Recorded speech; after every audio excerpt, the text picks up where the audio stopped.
آج وقت ہے اللہ جل شانہ سے ڈریں، اس کا ڈر، اس کا خوف دلوں میں بٹھائیں۔ اور یہ جو ہم نے ذکر کیا ہے اس ماہ محرم کی یاد کے حوالے سے، اس یکم کو جناب سیدنا فاروق اعظم رضی اللہ تعالیٰ عنہ آپ کی شہادت ہوئی ہے، اور آپ کی یہ مبارک زندگی یوں اس خوبصورتی کے ساتھ چلی ہے کہ آپ خلیفہ وقت تھے، آپ زاہد، عابد اور متقی پرہیزگار تھے، اور دین کی وہ خدمات سر انجام دی ہیں کہ جو اپنی مثال آپ ہیں۔ آپ کی مبارک زندگی ہم سے یہ تقاضا کرتی ہے کہ ہم آئیں اور مالک کی بارگاہ میں اپنے سروں کو جھکائیں، اور جھکا کے جو ہمارے دلوں میں جو طینت ہے، جو پاپ ہیں، جو برائیاں ہیں، انہیں صاف کریں، اور صاف کر کے مالک کی بارگاہ میں توبہ کرتے ہوئے اللہ جل شانہ کے حبیب مکرم صلی اللہ علیہ وسلم کی وہ مبارک زندگی اسے اپنائیں، اور حضور کے وہ نائبین، وہ آپ کے وارث، وہ جنہوں نے اس انداز میں آ کے حکومتیں کی ہیں، خلافتیں سنبھالی ہیں اور اپنی زندگیاں گزاری ہیں، ہم انہیں دیکھیں، انہیں پڑھیں۔ اصل میں وہ ہمارے ہیرو ہیں، وہ قائد ہیں، وہ ہمارے ماڈل اور نمونے ہیں، انہیں اپنائیں اور ان کے نقش قدم پہ آ جائیں۔ اگر ہم صحیح معنوں میں ان کے قدموں پہ آ گئے تو انشاءاللہ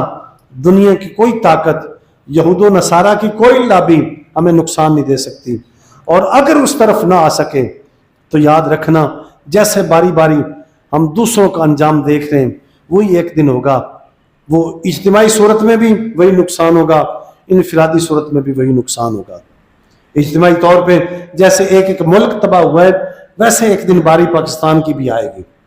اگر یہ اجتماعی توبہ نہ ہوئی، اگر اجتماعی طور پہ اگر ہم سارے اکٹھے نہ ہوئے، اگر جو اسلام کا اور دین کا تقاضا ہے اگر اس کے اوپر اجتماعی طور پہ نہ آئے تو ایک دن باری آئے گی پاکستان کی بھی۔ لیکن اس سے پہلے بیداری کی ضرورت ہے کہ ہم بیدار ہو جائیں، ہم جاگ جائیں، اور اس اجتماعی اس صورتحال سے پہلے ہمیں انفرادی طور پہ بھی آج ہمیں یہاں اپنے گھروں میں یہاں بھی ہمیں آج توبہ کی ضرورت ہے کہ ہم فردن فردن ہم سیدھے ہوں، فردن فردن ہم توبہ کریں، فردن فردن ہم نیک بنیں، فردن فردن ہم نیک بنیں۔ آج ہمیں ضرورت ہے ہم آج صوفی بنیں، آج ہم نمازی بنیں، آج متقی بنیں، آج پرہیزگار بنیں۔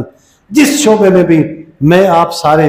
ہم رہ رہے ہیں، زندگی گزار رہے ہیں، اس میں ہم سارے مکلف ہیں،